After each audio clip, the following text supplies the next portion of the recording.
نحمده ونصلي على رسوله الكريم رب اشرح لي صدري ويسر لي أمري واحلل عقدة من لساني يفقهوا قولي اعوذ باللہ من الشیطان الرجیم بسم اللہ الرحمن الرحیم۔ الحمدللہ سورۃ الحدید ہم شروع کر رہے ہیں۔ سورہ حدید مدنی سورہ ہے، زیادہ تر کا خیال ہے، کسی نے سمجھا بھی کہ مکی، لیکن سورت کی آیات سے خود سمجھ میں آتا ہے کہ مدنی سورہ ہے اور مدینے کے آخری نصف حصے میں نازل ہوئی۔ اب اس سے پہلے ہم جو 7 مکی صورتوں کا سلسلہ جو چل رہا تھا، اس کے بعد سورہ حجرات کے بعد سے جو 3 مدنی صورتیں آئی تھیں، سورہ فتح، سورہ محمد، سورہ فتح، سورہ حجرات، پھر ساری مکی صورتیں ہم نے پڑھی، اور اب مدنی صورتوں کا سلسلہ شروع ہو رہا ہے۔ سورہ حدید سے سورہ تحریم تک 10 صورتوں کا گلدستہ ہے، جیسے کسی ایک عالم نے کہا، اور ان 10 صورتوں میں سے 5 صورتیں مسبحات کہلاتی ہیں۔ ان میں سے جیسے سورہ حدید، سورہ حشر، سورہ صف، یہ لفظ سبحہ سے شروع ہو رہی ہیں، جس طرح یہ والی سورہ شروع ہو رہی سبحہ للہ، اور اس کے بعد اس کے علاوہ سورہ جمعہ اور سورہ تغابن وہ بھی یسبحو سے شروع ہوتی ہیں، تو انہیں بھی مسبحات ہی میں سمجھا گیا۔ مسبحات بس یہ کہ سبحہ سے شروع ہونے والی صورتیں، تو ان کا مجموعہ جو سب نے سمجھ لیا صحابہ کرام نے، اور کسی نے ویسے سبح اسم ربک الاعلیٰ کو بھی اس میں شامل کیا، کسی نے نہیں رکھا۔ اور یہ کہ ان صورتوں کی اہمیت کے بارے میں ایک روایت بھی مفسرین نقل کرتے ہیں جو ابو داؤد، ترمذی اور نسائی میں آئی ہے۔ اس کے مطابق نبی صلی اللہ علیہ وسلم سونے سے پہلے یہ مسبحات پڑھا کرتے تھے۔ اب اکثر ہم نے ویسے دیکھا صورتوں کی جو ابتدا جس طرح ہوتی ہے، ان میں کچھ صورتوں میں کہ مضامین میں مناسبت بھی ہوتی ہے، ایک طرح سے شروع ہوں، اسی طرح وہ مضامین بھی یکساں ہوتے ہیں۔ تو مسبحات کے مضامین میں بھی ہم اس طرح کی یکسانیت دیکھیں گے۔ ایک تو ان میں سے زیادہ تر صورتیں غالباً ایک صورت کے سوا زیادہ تر وہ صورتیں ہیں جو مدینے کے آخری نصف حصے میں نازل ہوئیں، یعنی ہجرت کے 4-5 سال کے بعد نازل ہوئے۔ تو لہذا اس میں ہم دیکھیں گے کہ مخاطب وہ مسلمان ہیں جو کچھ عرصے سے مسلمان ہیں۔ ان میں سے بہت سے ایسے بھی ہیں جو اپنے قبیلوں کے ساتھ بس مسلمان ہو گئے، اور وہ بھی ہیں جو مدینے میں نہیں رہتے تھے، آس پاس ہیں، ان کی تربیت اس طرح سے نہیں ہوئی جس طرح جو سابقون الاولون تھے صحابہ کرام جو ابتدا میں ایمان لائے، جو ان کی تربیت جو ہوئی تھی اس طرح سے ان کی نہیں ہے۔ اور اسی کی وجہ سے سورہ حجرات میں ہم نے دیکھا بھی تھا کہ جو وہ بھی اسی دور کی نازل ہونے والی صورت ہے، تو وہاں بھی جن مسلمانوں سے بات ہو رہی تھی ان کا کیا تھا کہ جیسے ایمان کی نعمت کو اپنے اوپر اللہ کا احسان سمجھنے کے بجائے جیسے فار گرانٹڈ لے رہے تھے، بلکہ نبی صلی اللہ علیہ وسلم پر اپنے اسلام کا احسان رکھتے تھے۔ اس طرح یعنی جس طرح کا یعنی جن سے خطاب ہے، جن لوگوں سے بات ہو رہی ہے، تو اس کی وجہ سے جیسے ایک پاکستان کے ایک عالم نے کہا کہ یہ صورتیں آج کے مسلمانوں کے لیے، یہ جو مدنی صورتیں جو ساری چل رہی ہیں، جو اس دور کی نازل ہونے والی صورتیں ہیں، ان میں آج کے مسلمانوں کے لیے جیسے خاص ہدایت ہے، انہیں ہدایت دینے والی ہیں۔ جو نسلی مسلمان ہیں، ایمان کے تقاضوں کا جن کو احساس نہیں ہے، منافق بھی نہیں ہے، ان میں ضروری نہیں ہے کہ منافق ہوں، لیکن ایمانوں کو جیسے زنگ لگ رہا ہو، تو ان سے بات ہو رہی ہے، ان کے لیے بڑی ہدایت ان میں ہے۔ تو ایمان کو بڑھانے اور جیسے زندگی عطا کرنے والی آیات ہم اس صورت میں بھی دیکھیں گے، اور اگلی صورتوں میں بھی انشاءاللہ بہت ہی پورا سر آیات جو انسان کو جیسے کھڑکھڑا دے، جگا دے، یاد دلائیں کہ کیا تم ایمان کا تقاضا ہے، کیا کر رہے ہو۔ سورہ حدید کی آیت ہے نا، لم یعن للذین ان تخشع قلوبہم، کیا بھی وہ وقت نہیں آیا کہ لوگوں کے دل جھک جائے، لوگوں کے دلوں میں خوف پیدا ہو اللہ کے لیے۔ تو اس طرح کی ہم دیکھیں گے آیات ہیں، اور یہاں پہ جو شروع ہو رہا ہے اس کے سورہ حدید کا، خصوصاً جو آج ہم انشاءاللہ آیات پڑھیں گے، اس میں اللہ تعالیٰ کی بہترین تعریف بیان ہو رہی ہے، اسی لفظ سے شروع بھی ہو رہی ہے سورۃ بسم اللہ الرحمن الرحیم۔ سبح للہ، تسبیح کرتا ہے اللہ کے لیے، ما فی السماوات والارض، جو ہے آسمانوں میں اور زمین میں، وہو العزیز الحکیم، اور وہ غالب ہے حکمت والا۔ سبح کا جو لفظ ہے السبح سے اس کے اصل معنی ہوتے ہیں پانی یا ہوا میں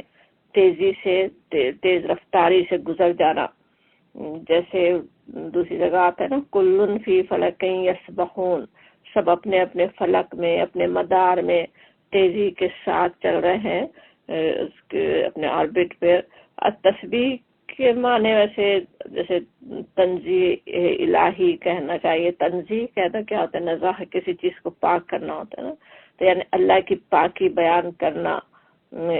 اور اس کے علاوہ عبادت الہی میں تیزی دکھانا، تو یہ سب معنی تسبیح کے ہم عام طور پہ سمجھتے ہی ہیں۔ تسبیح جو ہے وہ قول سے یعنی زبان سے، پھر قلبی یعنی دل سے، اور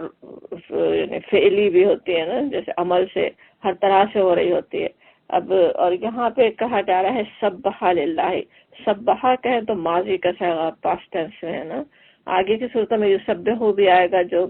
پریزنٹ اور فیوچر ٹینس ہے نا، اس کے حال اور مستقبل مضارع کہتے ہیں عربی میں۔ تو گویا اللہ کی تسبیح کی گئی ہے، ہمیشہ سے ہو رہی ہے، ہوتی رہے گی، اور یہ کہ للہ ما فی السماوات والارض، اب اس کا کیا مفہوم ہوا کہ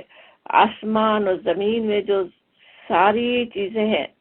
ستارے، سیارے، کہکشانے، پہاڑ، دریا، نباتات، جمادات، ہر شے، ہر مخلوق جنہیں ہم جانتے ہیں یا نہیں جانتے، کائنات کی ہر چیز کسی نہ کسی صورت میں اپنے رب کی تسبیح کر رہی ہے۔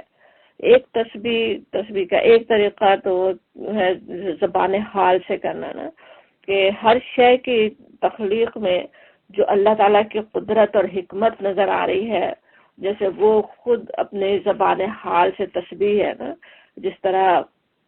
سوچے ایک مصور کی بنائی ہوئی تصویر، مصور کی تعریف زبان حال سے کر رہی ہوتی ہے، تصویر کو دیکھیں تو پتہ چلے مصور کیسا ٹیلنٹڈ ہے، کیا اس کا کتنا اسے ملکہ حاصل ہے مصوری میں۔ ایک صاف ستھرا گھر دیکھ کر گھر جو ہے وہ خود ہی جیسے گھر چلانے والی کا سلیقہ زبان حال سے بیان کرتا ہے نا، اسی طرح یہ تو بہت ہی ذرا سی مثال ہے چھوٹی سی، لیکن اس کائنات کا، اتنی عظیم کائنات کا ذرہ ذرہ اللہ تعالیٰ کی قدرت اور حکمت، اس کی صنائی، اس کے احسن الخالقین ہونے کی گواہی دے رہا ہے نا۔ لیکن ایک تو گواہی دے رہا ہے جو ایک تو زبان حال سے گواہی ہو رہی ہے، لیکن اس کے علاوہ بھی اللہ تعالیٰ کی عبادت، اس کی تسبیح اپنے قول سے بھی کر رہے ہیں نا۔ صرف بات اتنی نہیں ہے کہ وہ تسبیح زبان سے کی، بلکہ زبان حال سے بھی ہو رہی ہے۔ ہر شے کی تسبیح کا پھر جس طرح سورہ بنی اسرائیل میں آتا ہے، اس کی آیت نمبر 44 میں کہ تسبح لہ السماوات السبع والارض ومن فیہن، کہ تسبیح کی ہے، اس کی پاکی تو ساتوں آسمان اور زمین کی وہ ساری چیزیں بیان کر رہی ہیں جو آسمان و زمین میں ہیں، ومن فیہن دونوں میں، جو چیز آسمان میں ہے یا زمین میں، ہر چیز اس کی تسبیح کر رہی ہے، تسبیح پاکی بیان کر رہی ہے۔ وَإِن مِّن شَيْءٍ إِلَّا يُسَبِّحُ بِحَمْدِهِ، کوئی چیز ایسی نہیں ہے جو اس کی حمد کے ساتھ اس کی تسبیح نہ کر رہی ہو، وَلَٰكِن لَّا تَفْقَهُونَ تَسْبِيحَهُمْ، مگر تم ان کی تسبیح سمجھتے نہیں ہو۔ إِنَّهُ كَانَ حَلِيمًا غَفُورًا۔ ان آیات سے کس طرح لگتا ہے سورہ بنی اسرائیل کی آیت سے، ہم نہیں سمجھ رہے ہیں، کر رہے ہیں، وہ قول سے بھی کر رہے ہیں۔ ویسے تو حضرت داؤد علیہ السلام کے ساتھ پہاڑوں کی تسبیح کرنے کی بھی بات آتی ہے نا، وہ بھی کیا قول سے تسبیح ہو رہی تھی نا، تو اس طرح قول سے بھی تسبیح ہر شے کر رہی ہے۔ اس کے علاوہ اس میں سورہ نور کی آیت نمبر 41 میں جیسے آتا ہے أَلَمْ تَرَ أَنَّ اللَّهَ يُسَبِّحُ لَهُ مَنْ فِي السَّمَاوَاتِ وَالْأَرْضِ وَالطَّيْرُ صَافَّاتٍ كُلٌّ قَدْ عَلِمَ صَلَاتَهُ وَتَسْبِيحَهُ واللہ علیم بما یفعلون، کیا تم دیکھتے نہیں ہو کہ اللہ کی تسبیح کر رہے ہیں وہ سب جو آسمانوں اور زمین میں ہیں، اور وہ پرندے جو پر پھیلائے اڑ رہے ہیں، ہر ایک اپنی نماز اور تسبیح کا طریقہ جانتا ہے، اور یہ سب کچھ جو کرتے ہیں اللہ اس سے باخبر ہے۔ تو ایک طرف تو تسبیح آسمان و زمین کی تسبیح وہ بھی ہے جو کچھ وہ اللہ تعالیٰ کی اطاعت میں کر رہے ہیں، اللہ تعالیٰ نے جس کام پہ ان کو لگایا ہے وہ کام کر رہے ہیں، ایک تو وہ تسبیح ہے، لیکن اس کے علاوہ بھی جیسے کہا جا رہا ہے کلو قد علم صلاتہ و تسبیحہ، ہر ایک اپنی نماز اور اپنی تسبیح جانتا ہے۔ تو اس کے پرندوں کی بھی بات ہے، پرندوں کا بھی ہم مشاہدہ بھی کرتے ہیں کس طرح سب ایک جگہ جمع ہو کر صاف نظر آتا ہے نا کہ تسبیح کر رہے ہوں صبح اور شام کے اوقات میں، تو وہ ہر شے اس طرح سے بھی قول سے بھی تسبیح کر رہی ہے۔ اور خود سوچیں جنوں اور انسانوں جیسی بااختیار مخلوق بھی اگر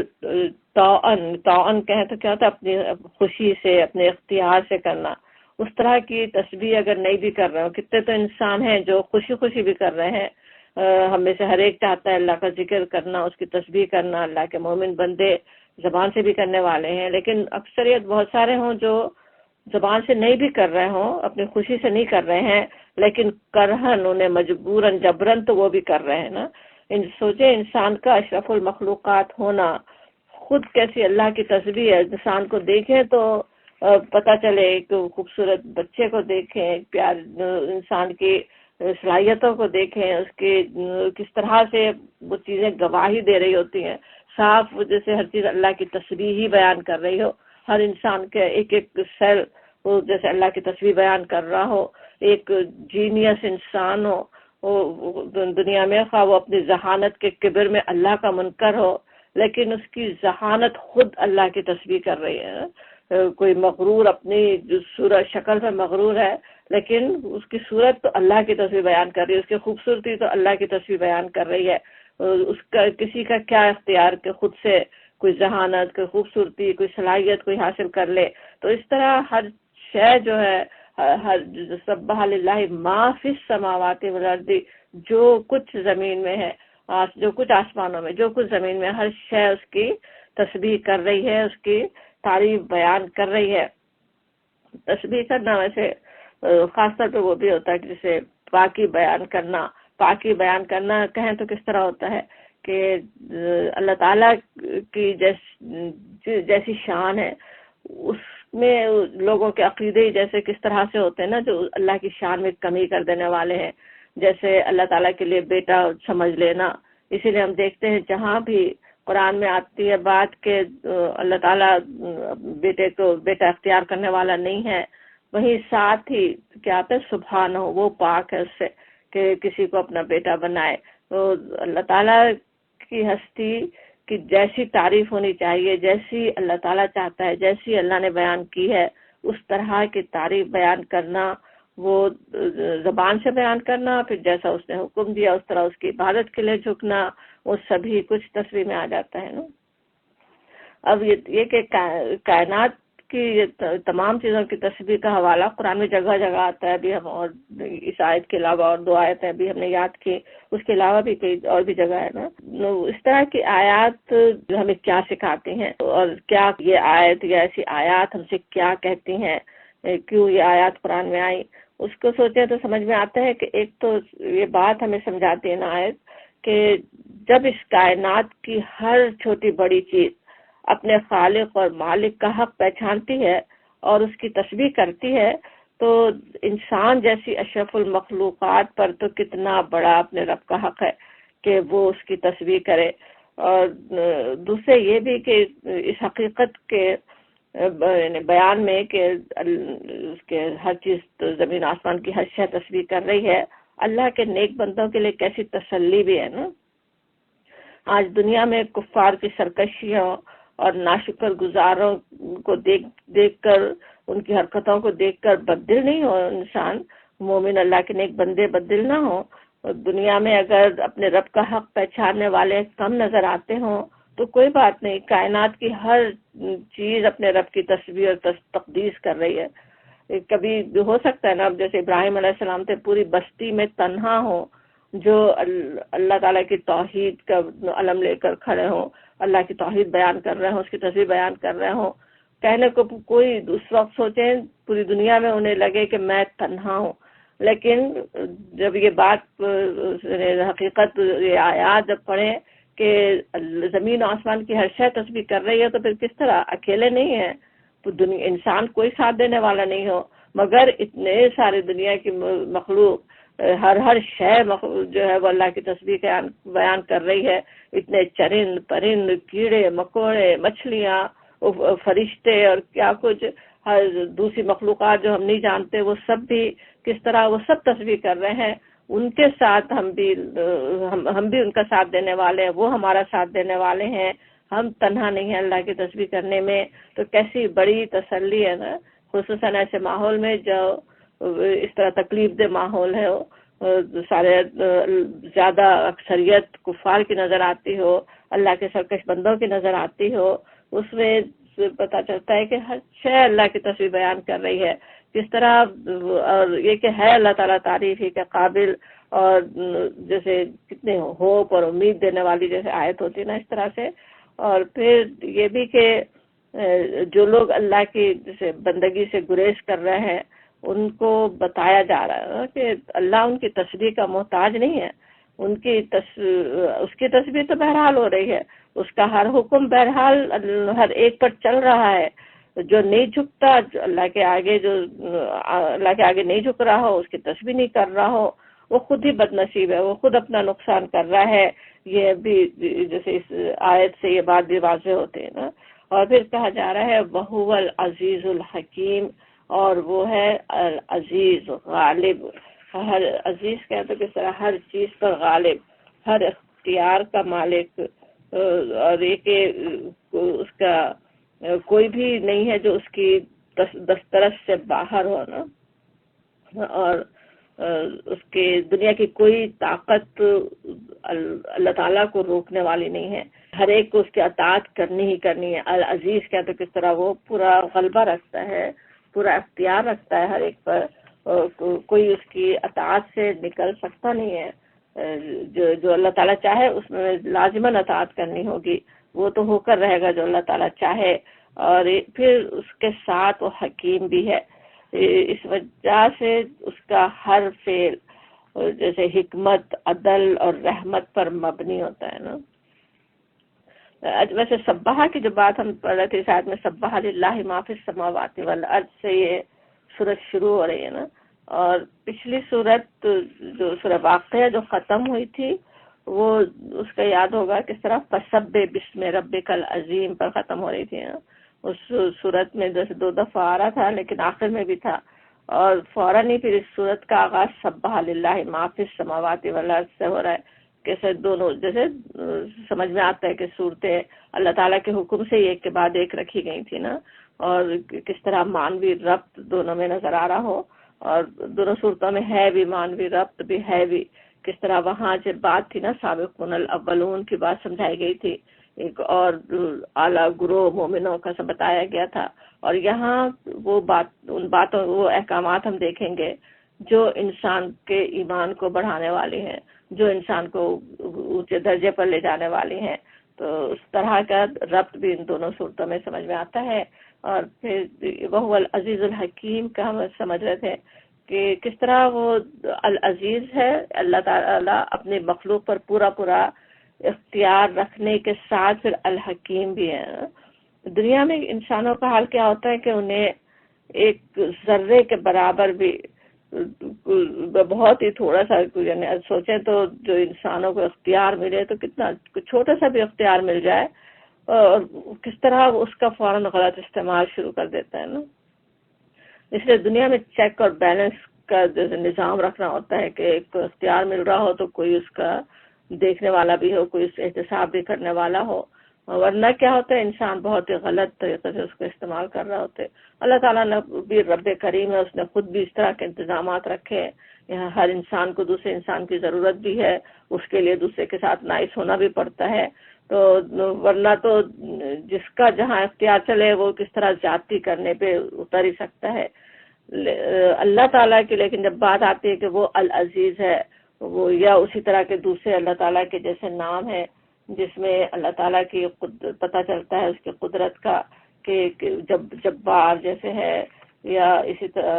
طرح کے قوی، مقتدر، ذو انتقام، اس طرح کے جو نام ہیں، تو وہ اللہ تعالیٰ پورا بندوں پہ کنٹرول رکھنے والا ہے، پوری طاقت رکھنے والا ہے، لیکن ساتھ ہی اللہ تعالیٰ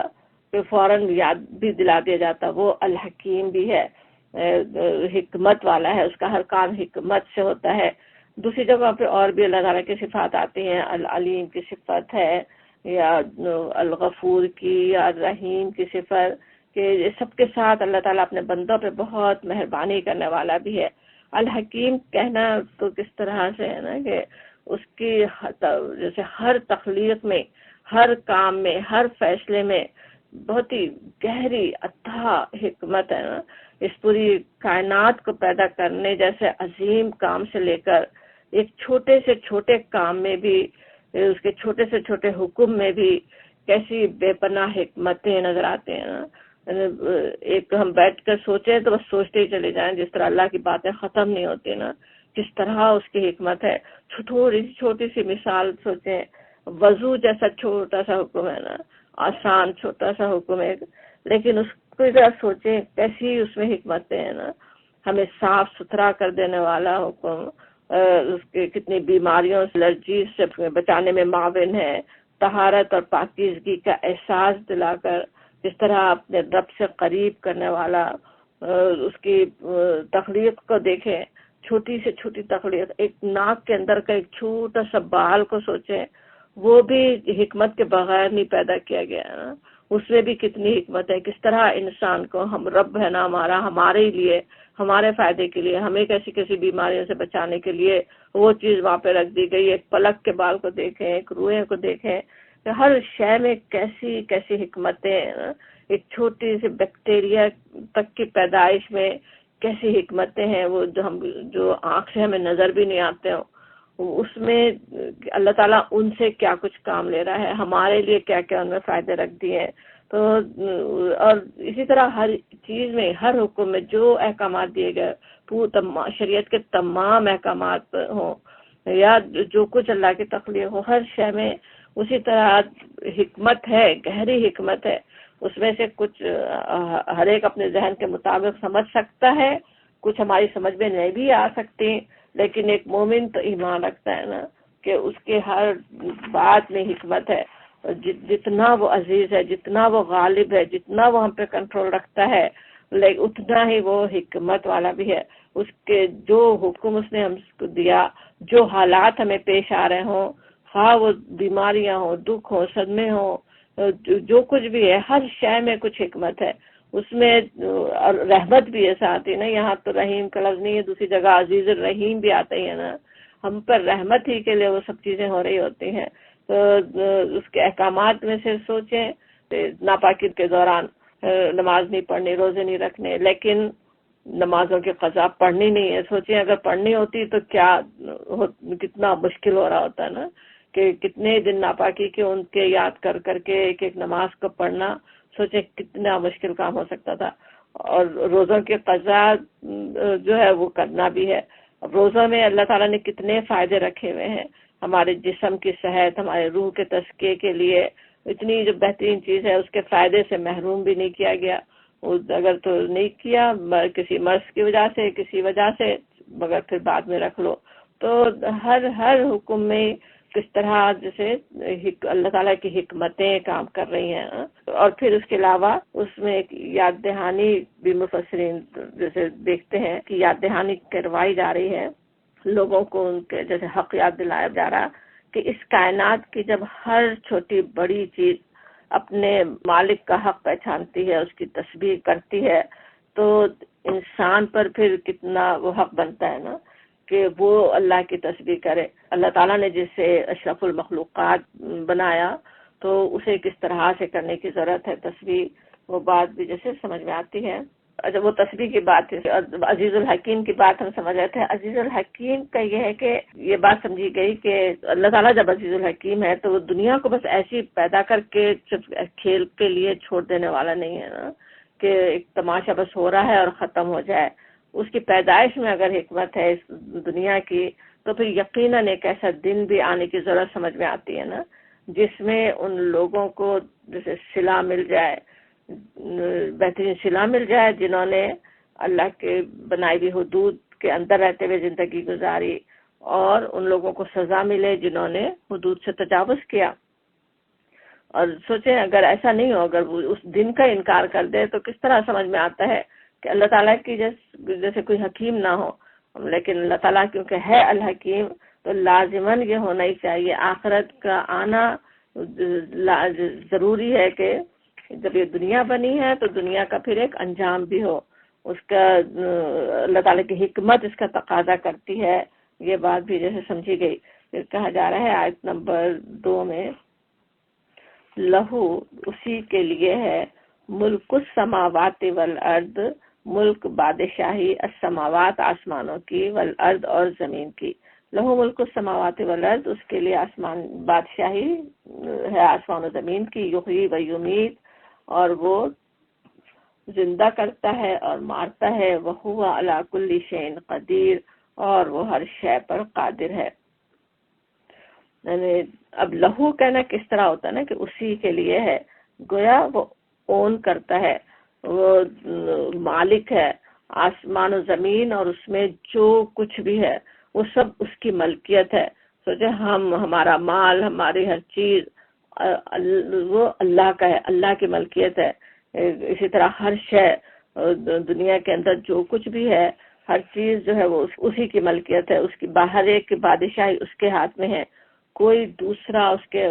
یعنی ذرا بھی شیئر بھی کسی اور کا نہیں ہے نا. کسی اور کا ہونا تو دور کی بات ہے، اللہ تعالیٰ نے کوئی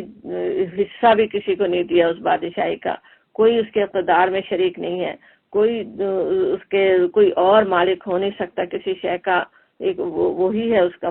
آسمان اور زمین کا مالک. اور یحیی و یمیت، زندگی بخشتا ہے، موت دیتا ہے. زندگی اور موت کی بات آئے تو پھر خاص انسانوں کی، زندہ مخلوقات کی بات آتے ہیں نا. جس نے زندگی دی، جو موت دینے والا ہے، تو پھر وہی اسی کے بتائے ہوئے طریقے کے مطابق زندگی بھی گزارنے کی ضرورت ہے نا. پھر وہ ہمیں ہی اون کرتا ہے، ہماری زندگی اس کی ہے، اس کی دی بھی، اس کی بخشی ہوئی ہے. موت پر ہمارا کوئی زور نہیں چلتا. تو پوری زندگی کس طرح سے پھر بسر ہونے کی ضرورت ہے، بسر کرنے کی ضرورت ہے، وہ بھی بات سمجھ میں آتے ہیں نا کہ اسی کے بتائے ہوئے طریقے کے مطابق زندگی گزر رہی ہو، گزارنے کی ضرورت ہے. وہو علی کل شیء قدیر، اور وہ کوئی کام اس کی قدرت سے جیسے باہر نہیں ہے. ہر کام پہ وہ قدرت رکھتا ہے، خود قدرت رکھتا ہے. اسے کسی مددگار کی بھی ضرورت نہیں، کسی معاون کی ضرورت نہیں ہے. اور یہ کہ براہ راست بس کلمہ کن سے وہ ہر کام کر سکتا ہے. پوری وہ قدرت رکھتا ہے. کس طرح اللہ تعالیٰ کی پہچان کروائی جا رہی ہے کہ کیسی، کہ کیا اس کی شان ہے، کیا اس کی قدرت ہے. اور پھر کہا جاتا هو الاول والآخر، کہ وہی ہے جو اول ہے، پہلا، اور والآخر، اور سب سے پچھلا، سب سے آخر، والظاہر، اور ظاہر، والباطن، اور غائب پوشیدہ. وہو بکل شیء علیم، اور وہ ہر چیز کو جانتا ہے. یہ اللہ تعالیٰ کی جیسے تعریف ہے، یہ بہت ہی منفرد آیت ہے نا ایک طرح سے. اس آیت کا پورا مفہوم اصل میں کیا ہے اللہ تعالیٰ ہی ایسا جانتا ہے. انسان یعنی اس کی عقل کتنی محدود ہے، اس کے لحاظ سے جو کچھ ہم سمجھ سکتے ہیں کہ یہ آیت ہم سے کیا کہہ رہی ہے، بس یہی ہے کہ جب کچھ بھی نہیں تھا، دنیا کی کوئی اور شے نہیں تھی، اس وقت وہ تھا، وہ اول ہے. اور یہ کہ جب کچھ بھی نہیں رہے گا، سب کچھ ختم ہو جائے. دوسری جگہ آتا بھی ہے نا کہ ہر شے ہلاک ہونے والی ہے، کل شیء ہالک الا وجہہ. سورہ قصص میں آتا ہے کہ ہر چیز فانی ہے اللہ کی ذات کے سوا. تو وہ جو ہے وہ آخر ہے، سب سے آخر تک وہ رہنے والا ہے، اور سب ظاہروں سے بڑھ کر ظاہر، کہ ہر شے سے ظاہر ہے، ہر شے سے اس کی قدرت ظاہر ہے. ایک ایک ذرہ اس کے قدرت کی گواہی دے رہا ہے، اس کے وجود کی گواہی دے رہا ہے. دنیا میں جو کچھ بھی سمجھے ظاہر ہے، نظر آ رہا ہے، وہ اللہ تعالیٰ کی جیسے صفات اور اللہ تعالیٰ کی افعال، اس کے یعنی اس کا کام بتا رہا ہے نا ہمیں کہ اس نے کیا، اس نے پیدا کیا. اللہ تعالیٰ کے نور کا جیسے ظہور ہو رہا ہے ہر شے سے، اور پھر ہر مخفی سے بڑھ کر مخفی ہے، ہر چھپی ہوئی چیز سے بڑھ کر چھپی ہوئی. اپنے حواس سے اس کی ذات کو محسوس کرنا تو دور کی بات ہے، یعنی اپنے عقل، فکر اور خیال سے بھی اس کی حقیقت کو پوری طرح ہم پا نہیں سکتے ہیں. جتنا ہمیں قرآن بتاتا ہے، جتنا اللہ کے رسول بتاتے ہیں، اتنا ہم جانتے ہیں اور پہچانتے ہیں، لیکن اس باطن اس سے کتنا وہ چھپا ہوا ہے، کیا کچھ اس کی اصل حقیقت کیا ہے، وہ اس سے آج تو ہم ناواقف ہیں نا بالکل. اس آیت کو سمجھنے کے لیے ویسے نبی صلی اللہ علیہ وسلم کی ایک حدیث بلکہ ایک دعا آتی ہے، مسلم میں بھی ہے، ترمذی اور دوسرے مجموعہ میں، جو حضرت ابو ہریرہ رضی اللہ عنہ سے روایت ہے کہ، اور دوسری جگہ حضرت عائشہ سے بھی، کہ نبی صلی اللہ علیہ وسلم جیسے دعا فرمایا کرتے تھے، اس میں دعا بھی ہے لیکن ساتھ ہی جیسے اس تھوڑی سی آیت کی تشریح بھی ہوتی جاتی ہے نا، تو اس لیے اس کو ہم یاد کر لیں. انتل اولا فلیس قبلک شیء، کہ تو ہی پہلا ہے اور کوئی تجھ سے پہلے نہیں. پہلے نہیں کہنے میں ویسے جیسے بچوں سے بھی بات کریں تو کتنا بڑی مشکل بات ہو جاتی ہے نا، کہ اچھا پہلے، پھر اس سے پہلے، پھر اس سے پہلے کیا. لیکن وہی بات ہے کہ ہماری عقل نہیں سمجھ سکتی نا، ہم تو ٹائم کے اندر جیسے محدود ہے نا، اس کائنات میں ہماری عقل بس وہی تک کام کرتی ہے. لیکن اس سے پہلا، بالکل پہلا ہی پہلا، وہ کوئی اس سے پہلا نہیں تھا، وہ ہے اول. وَأَنْتَ الْآخِرُ فَلَيْسَ بَعْدَكَ شَيْءٌ، کہ تو ہی آخر ہے، کوئی تیرے بعد نہیں. اور ہر شے فنا ہو سکتی ہے، یا اگر کسی کو زندگی ہے، کوئی وجود ہے، جیسے قیام اس میں ہمیں پتہ ہے نا کہ جنت اور دوزخ کے خلود کی بات آتی ہے نا، تو آخرت میں ہمیشہ ہمیشہ رہنے کی بات آتی ہے جنت میں. تو وہ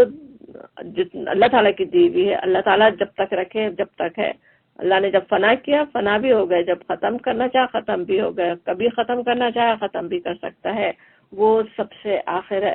وَأَنْتَ الظَّاهِرُ فَلَيْسَ فَوْقَكَ شَيْءٌ، اور یہ کہ تو ہی ظاہر ہے، کوئی تجھ سے اوپر نہیں، اس سے زیادہ کوئی اور ظاہر ہو نہیں سکتا. کوئی چیز ایسی نہیں ہے جو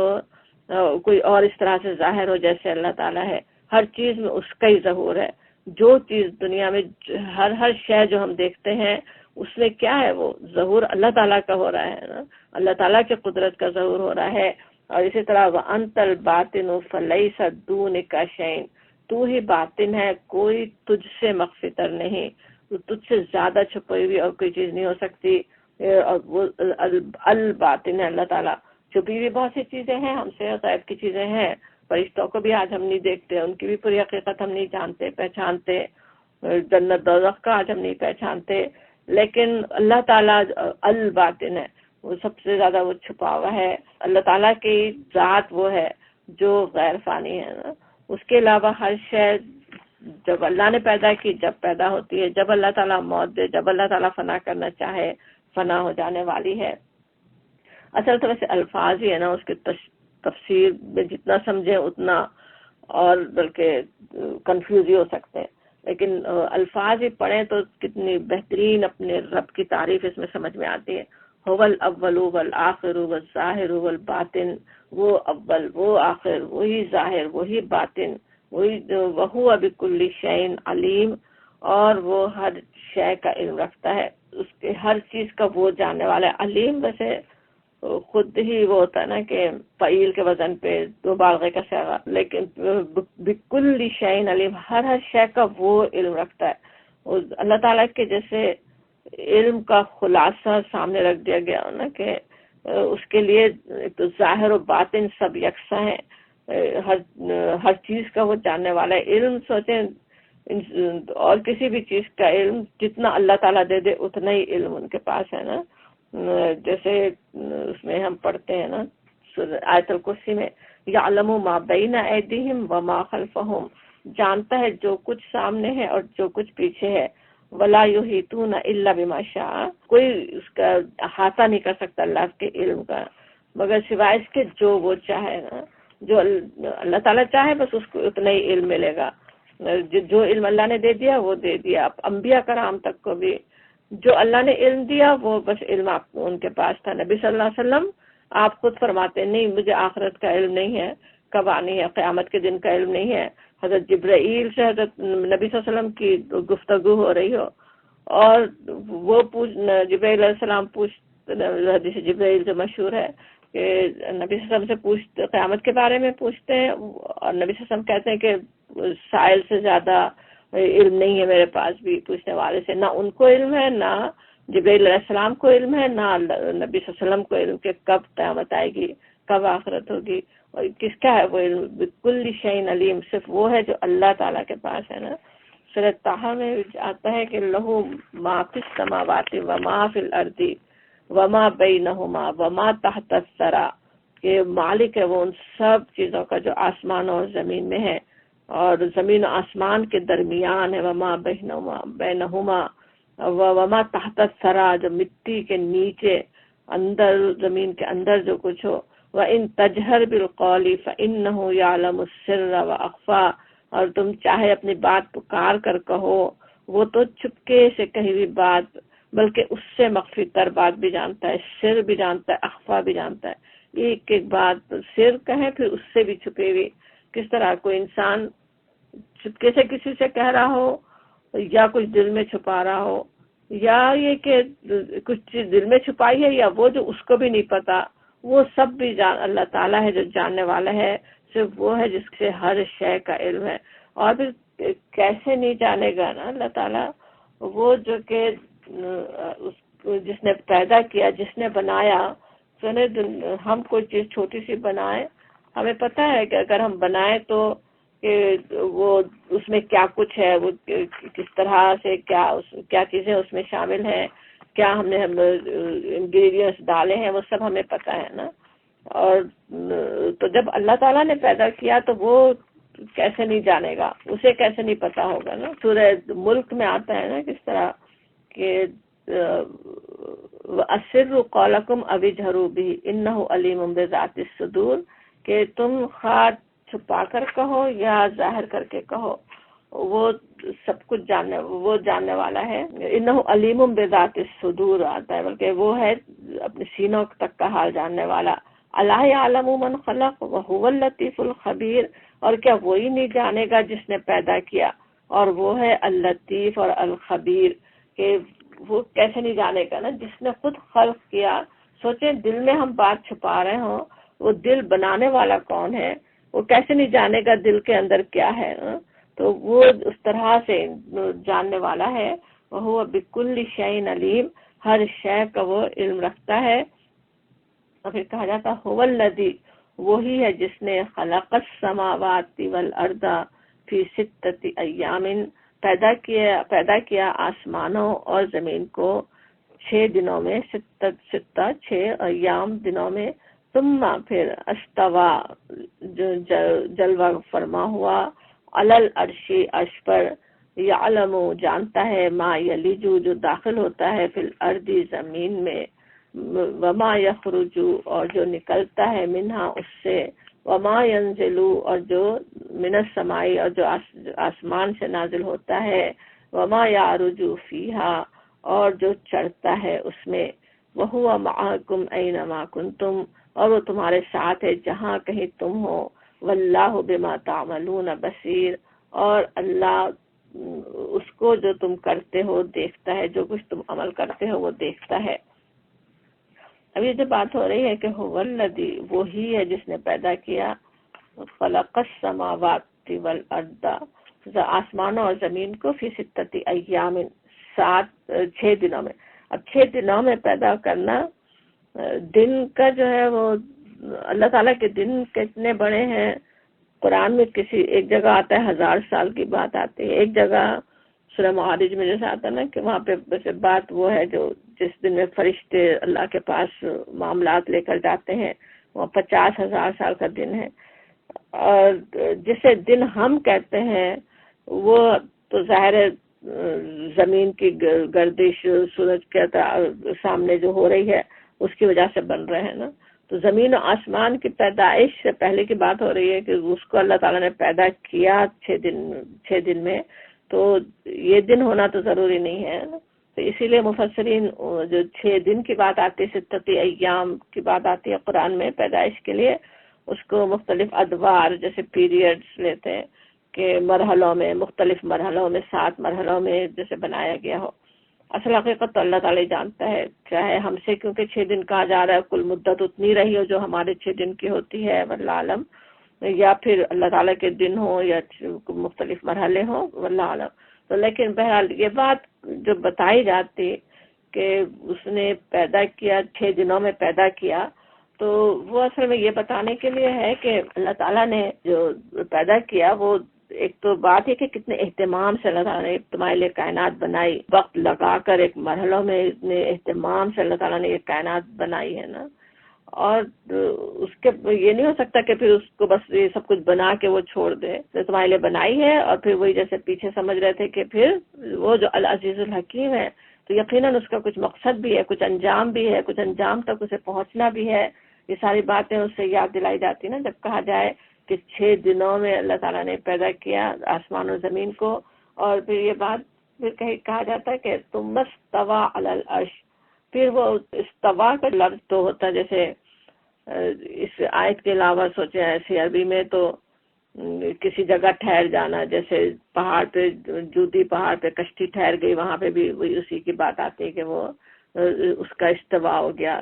کشتی ٹھہر گئی. کسی سواری پہ کسی کا بیٹھ جانا، اس کے لیے بھی وہی اس طرح کے لفظ آتا ہے. تو لیکن اللہ تعالیٰ کے لیے بات آئے کہ اس کا استوا ہو اور عرش پر ہو، تو اس کا ہم کچھ اندازہ کر نہیں سکتے نا، آیات متشابہات کی طرح ہے. اصل حقیقت تو ہم نہیں جانتے. اللہ عرش کیونکہ بادشاہوں کا دنیا میں جس طرح عرش ان کا تخت ہوتا ہے، اللہ تعالیٰ جو بادشاہوں کا بادشاہ تمام مالک السماوات والارض ہے، اس کے لیے وہ لفظ یہاں استعمال کر دیا گیا عرش. لیکن ظاہر ہے اس ایک بادشاہ کے تخت اور اللہ تعالیٰ کے عرش میں کوئی مشابہت ویسے تو نہیں ہے. ہمیں سمجھانے کے لیے بات کی گئی، ہم آج جان بھی نہیں سکتے، کچھ بتانا کچھ اس کے کہنا بھی مشکل ہے نا. جیسے امام مالک سے کسی نے پوچھا بھی کہ عرش کے بارے میں، عرش کے استوا کے بارے میں کہ اللہ تعالیٰ کس طرح اس پہ مستوی ہے، تو انہوں نے یہ بات ان کو جواب دیا کہ یہ بات معلوم ہے کہ ہاں استوا علی العرش ہے، اللہ تعالیٰ عرش پہ مستوی ہے، یہ بات تو معلوم ہے، اللہ تعالیٰ کے کتاب سے ہمیں پتہ چل رہی ہے. لیکن عرش کیسا ہے وہ نہیں معلوم، وہ مجہول بات ہے، وہ ہمیں کچھ نہیں معلوم کہ عرش کیسا ہے، کس طرح استوا کیسا اللہ تعالیٰ کا ہے اس پہ، وہ ہم نہیں جانتے، کچھ کہہ ہی نہیں سکتے ہم. اللہ تعالیٰ ظاہر ہے اس کی ذات کوئی ایک جگہ کوئی محدود نہیں ہے. ابھی ہم ابھی آگے بلکہ آئے گا بھی کہ کس طرح ہر ایک کے ساتھ اللہ تعالیٰ ہے. تو اللہ تعالیٰ کس طرح اس عرش پر ہے وہ ہم نہیں جانتے. بلکہ امام مالک کا کہنا یہ بھی آگے اسی جواب دیتے ہوئے کہتے ہیں کہ اس کے بارے میں سوال کرنا بدعت ہے. تو زیادہ سوال، زیادہ اس کے الجھن میں پڑھنا، زیادہ قرید میں پڑھنا بھی بیکاری بات ہے. جیسے آیات متشابہات کی قرید میں جانے سے روکا گیا، تو اسی طرح کی یہ بھی بات ہے. اللہ تعالیٰ لیکن جو بات ہمیں سمجھ میں آتی ہے، پھر وہ بات ہمیں بتائی کیوں گئی کہ ثم استوى علی العرش، کہ اللہ تعالیٰ عرش پر مستوی ہے، یہ بتانے کے لیے کہ اللہ تعالیٰ دنیا کو بنا کے کائنات کو پیدا کر کے کوئی بے تعلق ہو کر نہیں بیٹھ گیا، دنیا کو چلا رہا ہے. ایسا نہیں کہ دنیا میں آج شریر لوگ شرارت کرتے رہیں اور ان کی پکڑ نہ ہو، اس کے اللہ کے نیک بندے نیکی کی کوشش کرتے رہیں، اس کی کوئی ان کو پوچھنے والا نہ ہو. ایسا نہیں ہے، اللہ تعالیٰ موجود ہے، اللہ تعالیٰ دیکھ رہا ہے، اللہ تعالیٰ خود کائنات کو چلا رہا ہے، اپنے بندوں کی مدد بھی کر رہا ہے، بیلنس بھی رکھتا ہے، اللہ تعالیٰ توازن بھی رکھتا ہے، ایک قوم کے ذریعے دوسرے قوم کو ہٹاتا بھی رہتا ہے. وہ سب کچھ اللہ تعالیٰ کر رہا ہے. وہ عرش پہ اس طرح سے مستوی ہے. اور یعلم ما یلج فی الارض، جانتا ہے جو کچھ داخل ہوتا ہے زمین میں. اب داخل ہونے میں سوچیں کیا کچھ داخل ہو رہا ہوتا ہے زمین کے اندر. جو بیج ہم ڈالتے ہیں وہ اندر جا رہا ہے، پانی اوپر سے گرتا ہے وہ اندر جا رہا ہے، ہر چیز جو زمین میں ملتی جا رہی ہے، ساری پتے ٹریش آج انسان پیدا کر رہا وہ سب کچھ کہاں جا رہا ہے، داخل ہوتا جا رہا ہے زمین کے اندر. خود انسان کے جسم، اس کی باڈی وہ زمین میں جا رہی ہے. اور یعلم جانتا ہے وہ انسان بڑے حیران ہو کے کہہ رہا ہے کہ وہ ہڈیاں ہو جائیں گی، بکھر جائیں گے، مچھلیوں کے غذا بن جائیں گے، تو پھر کیسے اللہ تعالیٰ اٹھائے گا؟ اللہ تعالیٰ فرماتا ہے جو کچھ زمین میں جاتا ہے، مچھلی کے پیٹ میں بھی ٹکڑے چلے جائیں، جانور بھی کھا کے بوٹیاں 10 جانور بھی کھا جائے، پھر بھی وہ سب کہاں جا رہا ہے؟ زمین کے اندر جا رہا ہے، اور وہ اللہ تعالیٰ کو پتا ہے کہاں کون سا ذرہ جا رہا ہے، ایک ایک چیز اس کو پتا ہے۔ اور وما یخرج، اور جو کچھ نکلتا ہے منہا، اس میں سے زمین سے جو کچھ نکل رہا ہو، پانی کا چشمہ پھوٹ رہا ہو کہ پودے سے بیج نکل رہا ہو، یا جو کچھ بھی اس میں پودے ہی سوچے تو کیا کچھ نکل رہا ہے، کیا کیا اللہ نے خزانے، غذا کے خزانے رکھے ہوئے زمین کی مٹی کے اندر، اور وہ پودوں میں آ رہے ہیں، اور وہ کس طرح ہمارے کام آ رہے ہیں، ہر شے جو نکل رہی ہے زمین سے وہ جانتا ہے۔ اور یہ کہ وما ينزل من السماء، اور جو نازل ہوتا ہے آسمان سے، آسمان سے کیا کچھ نازل ہو رہا ہو، اوپر سے آنے والا بارش ہمیں نظر آ رہی ہو، چاہے سورج کی تمازت، اس کی گرمی، اس کی شعاعیں، بلکہ اور بھی کیا کچھ سورج کی شعاعوں کے ساتھ ساتھ ہی ہمارے پودوں کو غذا دینے والی چیزیں، اور اس کے علاوہ وحی کا آنا، فرشتوں کا اترنا،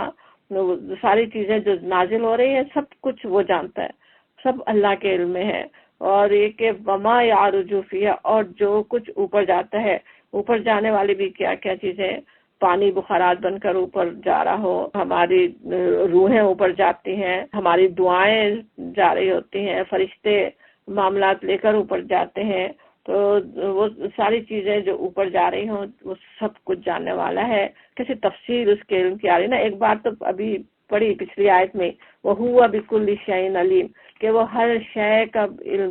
پورا علم رکھتا ہے۔ پھر ایک ایک تفصیل سے اور بتایا جا رہا کہ کس طرح وہ سب کچھ جاننے والا ہے۔ اور یہ کہ وَهُوَ مَعَكُمْ أَيْنَمَا كُنتُمْ، اور وہ تمہارے ساتھ ہے جہاں بھی تم ہو۔ اب تمہارے ساتھ ہونا کس طرح ہے نا، سوچے کہاں خالق السماوات والارض، مالک السماوات والارض، اور کہاں یہ 5-6 فیٹ کا انسان اس چھوٹے سے دنیا میں، چھوٹے اس کے اتنے چھوٹے سے زمین کے اوپر، لیکن اس سے کہا جا رہا ہے کہ وہ تمہارے ساتھ ہے جہاں بھی تم ہو، اپنے یعنی اپنے علم کے ساتھ وہ ہمارے ساتھ ہے۔ وہ جو ہم سے بھی زیادہ ہمارے بارے میں جانتا ہے نا، ہم سوچیں ہمارے اندر کیا بیماری پڑ رہی ہے، اسے ہمارا امیون سسٹم کس طرح ٹھیک کر رہا ہے، ہمیں کچھ نہیں پتا اپنا ہی، لیکن اب بچہ تک پیدا ہو، بن رہا ہو، کیا بن رہا ہے کیا نہیں بن رہا کچھ نہیں جانتا انسان۔ اب وہ کون ہے جو قریب ہی ہے، جو جانتا ہے، جو دیکھ رہا ہے، ہمارا رب جانتا ہے کہ وہ کیا کچھ ہے، ہمارے دل میں کیا ہے، کیا تکلیف ہے، اس کے اگر کوئی حسد ہے تو وہ، یا کیا پریشانیاں ہیں، کیا اندیشے ہیں، کیا خواہشیں ہیں، اچھی بری تمنائیں، کیا کچھ ہے، وہ سب کچھ جاننے والا ہے۔ وَهُوَ مَعَكُمْ أَيْنَمَا كُنتُمْ، جس طرح یہاں پہ کہا جا رہا ہے، اسی طرح سوچیں جیسے فرعون کے دربار میں جب جانا تھا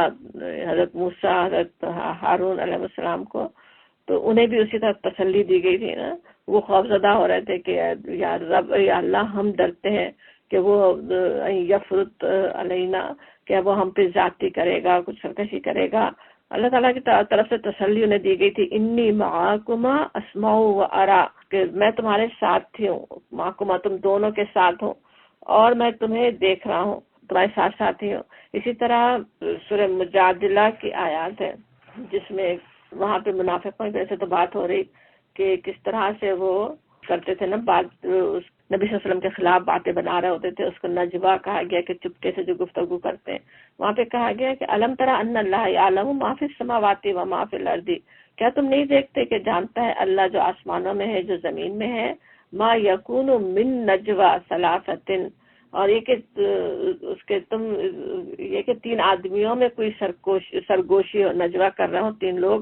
الا ہوا رابعہم، تو ایسا نہیں ہوتا کہ ان کے درمیان چوتھا اللہ نہ ہو، ولا خمسۃ الا ہوا سادسہم، اور 5 آدمیوں میں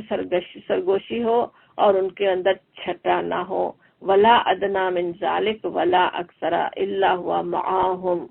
کہ اور چاہے لوگ اس سے کم ہو یا زیادہ، جہاں کہیں بھی وہ ہو، اللہ ان کے ساتھ ہوتا ہے۔ اور کس طرح سے وہ منافقین بیٹھ کر باتیں کر رہے ہوں. اللہ تعالیٰ فرماتا ہے اللہ تعالیٰ چوتھا ہے ان کا، 3 بات کر رہے، چوتھا ان کا، 4-5 کر رہے، چھٹا اس کا 5 بات کر رہے ہوں ان کا چھٹا اللہ تعالیٰ ہو. تو کس طرح اللہ تعالیٰ ساتھ ہی ساتھ، جیسے کہ ہے نا سورہ شورا میں بھی اسی طرح سے آتا ہے، وہاں پہ کہا جاتا ہے کہ توکل علی العزیز الرحیم، نبی صلی اللہ علیہ وسلم کو تسلی دی جا رہی جیسے کہ آپ عزیز الرحیم پہ توکل کریں. الذی جو یراک حین تقوم، جو اس وقت دیکھ رہا ہوتا ہے جب تم اٹھتے ہو، جیسے حین تقوم ایسے کھڑے ہوں، اس کی بھی تشریح کافی ہے تو ہم نے پہلے پڑھی بھی ہوگی. تو کس طرح وہ جب نبی صلی اللہ علیہ وسلم کھڑے ہوں چاہے تبلیغ کے لیے چاہے عبادت کے لیے، وَتَقَلُّبُكَ فِي السَّاجِدِينَ، اور سجدہ گزار لوگوں میں تمہاری نقل و حرکت پر وہ نگاہ رکھتا ہے. اللہ تعالیٰ دیکھ رہا ہے، تمہارے ساتھ ہی ہے تو جو کچھ بھی تم کر رہے ہو. انہ هو السمیع العلیم، اور سننے اور جاننے والا ہے. اسی طرح اس آیت کے ٹکڑے میں اگر سوچیں یہ بات جو کہی جا رہی ہے کس طرح کہ ایک تو یہ کہ سب کچھ جانتا ہے اللہ، پھر وَهُوَ مَعَكُمْ أَيْنَمَا كُنتُمْ، تمہارے ساتھ ہے جہاں تم ہو. ایک تو تنبیہ بھی ہے جیسے سورہ مجادلہ میں منافقین کو دی گئی، اور اہل ایمان کے لیے تسلی بھی ہے جیسے موسیٰ علیہ السلام اور نبی صلی اللہ علیہ وسلم کو دی گئی کہ وہ قریبی ہے، جو ہم پہ گزر رہی اسے پتہ ہے. اور پھر تقویٰ بڑھانے والی بھی آیت ہے نا کتنے زیادہ کہ وہ قریبی ہے. ہم جو بھی ہم عمل کر رہے ہوں چاہے بالکل تنہا ہو، کسی وقت کوئی اور دیکھنے والا نہیں ہو، لیکن ہمارا رب دیکھ رہا ہے. کیا اچھا کرتے ہیں یا کیا برا کرتے ہیں وہ اللہ کو پتہ ہے، کوئی کسی اور کو نہیں پتہ، لیکن وہ تو ساتھ ہی ہے. اور یہ ساتھ ہے کہ تصور سوچیں اگر انسان کر لے تو کتنا گناہوں سے بچنا آسان ہو جائے نا. کتنے گناہ اسی طرح ہوتے ہیں نا، کوئی اور نہیں دیکھ رہا ہے کہ کچھ لوگوں کے ساتھ کسی اور طرح کا معاملہ، کسی کے ساتھ کسی اور طرح کا معاملہ. ہر وقت اللہ تعالیٰ ساتھ ہے، کسی کے بھی ساتھ ہو یا نہیں ہو کسی کے ساتھ، مگر اللہ تعالیٰ ساتھ ہے. اور اگر وہ بات ذہن میں ہو تو کتنا صحیح معنوں میں تقویٰ حاصل ہو سکتا ہے، عمل انسان کا سدھر سکتا ہے نا. تو وہ چیز یہاں پہ یاد دلائی جا رہی ہے. اور واللہ بما تعملون بصیر، اور اللہ اس کے بما ساتھ اس کے تعملون جو کچھ تم کرتے ہو، بصیر دیکھ رہا ہے. اور پھر تنبیہ بھی آخر میں ہو رہی ہے نا ایک طرح کی کہ سب کچھ اللہ تعالیٰ دیکھتا ہے، جانتا ہے. اس کی پوری آیت میں جس طرح سے آ رہا تھا کہ اللہ تعالیٰ پوری طرح سے اس دنیا کو چلا رہا ہے، ہر چیز اس کی نظر میں ہے، کیا چیز کہاں جا رہی ہے، کہاں سے اٹھ رہی ہے، کیا ہو رہا ہے، پوری عرش پہ اپنے مستوی ہے، پوری کائنات کو چلا رہا ہے. اور پھر ساتھ ہی تمہارے ایک ایک عمل کو تعملون بصیر، اچھی طرح وہ دیکھتا ہے، جانتا ہے، سمجھتا ہے، پتہ ہے کون کیا عمل کر رہا ہے. تو پھر کس طرح ہمیں محتاط بھی ہونے کی ضرورت ہے. ایک طرف تنبیہ بھی اور ایک مومن کے لیے بڑی تسلی بھی کہ ساری دنیا دشمنوں مگر رب میرے ساتھ ہے، میرا اللہ میرے ساتھ ہے، اور پھر مجھے کسی سے کیا خطرہ، پھر کیا ڈر. تو اس طرح کی بہترین تسلی بھی دینے والی آیات ہے. آگے بھی ابھی اللہ تعالیٰ کی اور تعریف کی 2 آیات ہیں جو ہم آج پڑھ نہیں سکے، انشاءاللہ پھر اگلی کلاس میں ہم پڑھتے ہیں. آگے پھر اور دوسرا موضوع بدل رہا ہے، پہلے اللہ تعالیٰ کی تعریف کا تھوڑا سا اور بیان ہے، اور بہترین تعریف جیسے اللہ تعالیٰ کی ان آیات میں آ جاتے ہیں نا. انشاءاللہ اس ان آیات کا بھی کیا مقصد ہوتا ہے، کیا ہمیں حاصل ہوتا ہے، اس پہ پھر ہم بات کرتے ہیں. وآخر دعوانا الحمدللہ رب العالمین.